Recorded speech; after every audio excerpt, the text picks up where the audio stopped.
English Podcast. From LangWidge Web.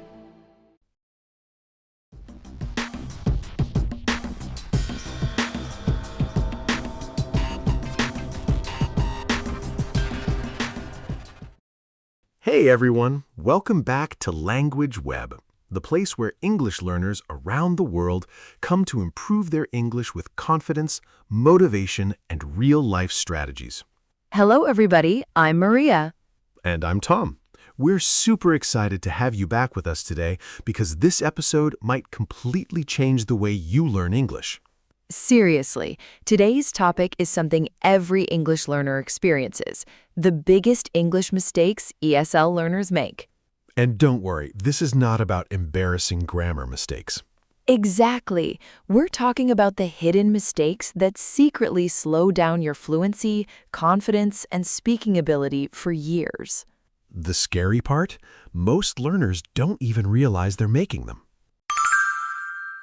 Let me ask you something. Have you ever studied English for years but still felt nervous speaking simple sentences? Or maybe you understand movies, YouTube videos, and podcasts, but when someone suddenly asks you a question in English, your brain just goes... And then you start thinking, why is my English improving so slowly? Why can't I speak naturally? Am I doing something wrong?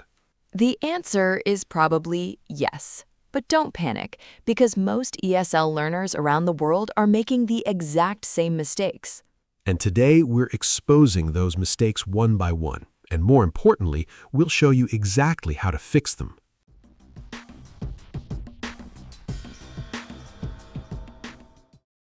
Mistake number 1. Waiting to be perfect before speaking. This is probably the biggest mistake. People wait until their grammar is perfect before speaking English. Which is funny because even native speakers don't speak perfect English all the time. Exactly. Some learners think, I'll start speaking after I master grammar, but grammar mastery can take years. Imagine learning to swim by reading swimming books but never entering the water. That's exactly what many learners do with English. I once met a student who knew advanced grammar better than me, but couldn't order coffee confidently. That happens all the time because knowledge is not communication. Practice creates fluency. Solution. Start speaking early, even with simple sentences like, I'm tired today. This food is delicious. I had a busy morning. Small speaking practice every day is far more powerful than waiting for perfection. Mistake number 2, translating everything. Oh, this one hurts.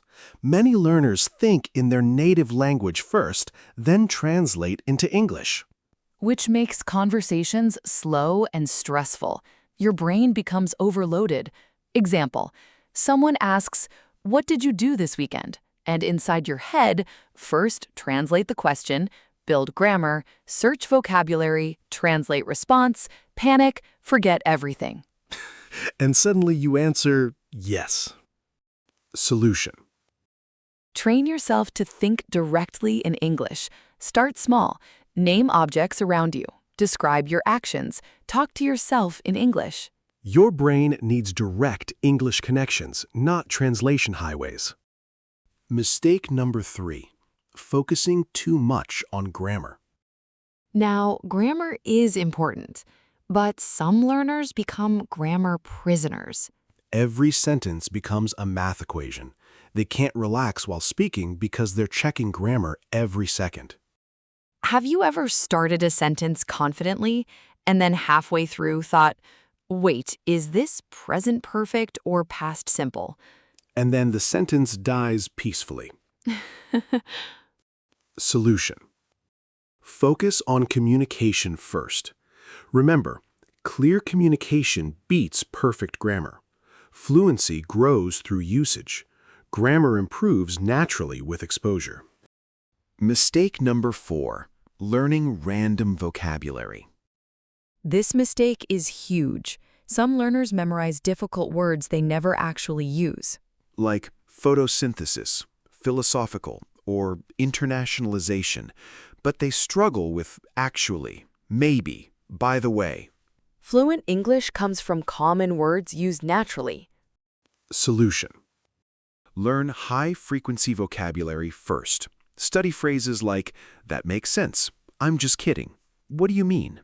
"I'm not sure." Real conversations use simple language repeatedly. Mistake number 5. Fearing mistakes too much.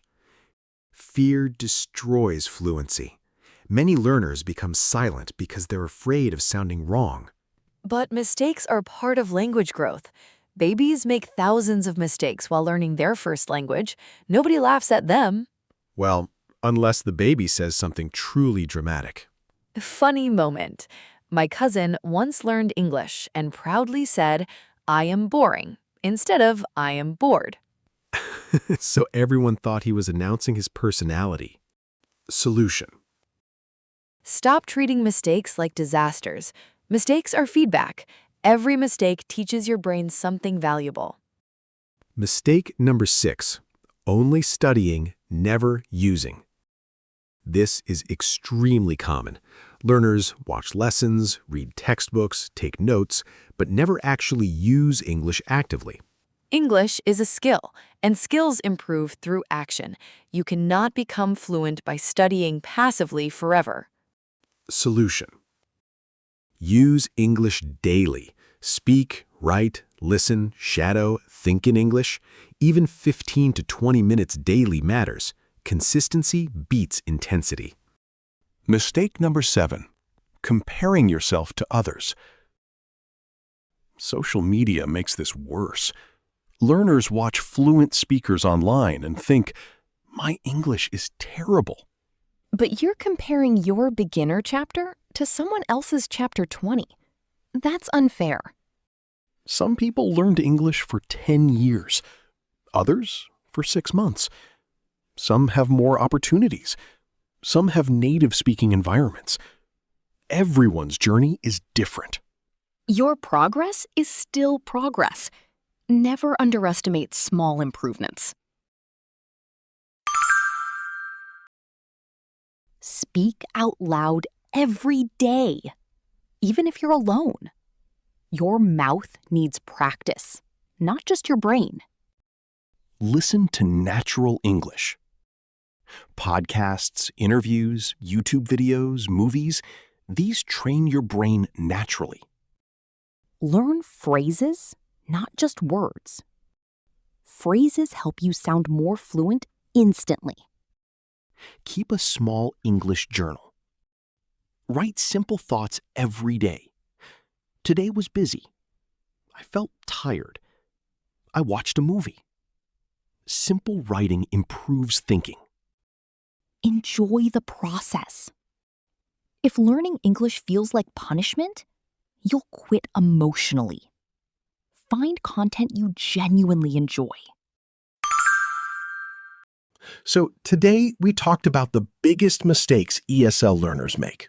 Waiting for perfection, translating constantly, obsessing over grammar, learning useless vocabulary, fearing mistakes, studying without using English, comparing themselves to others.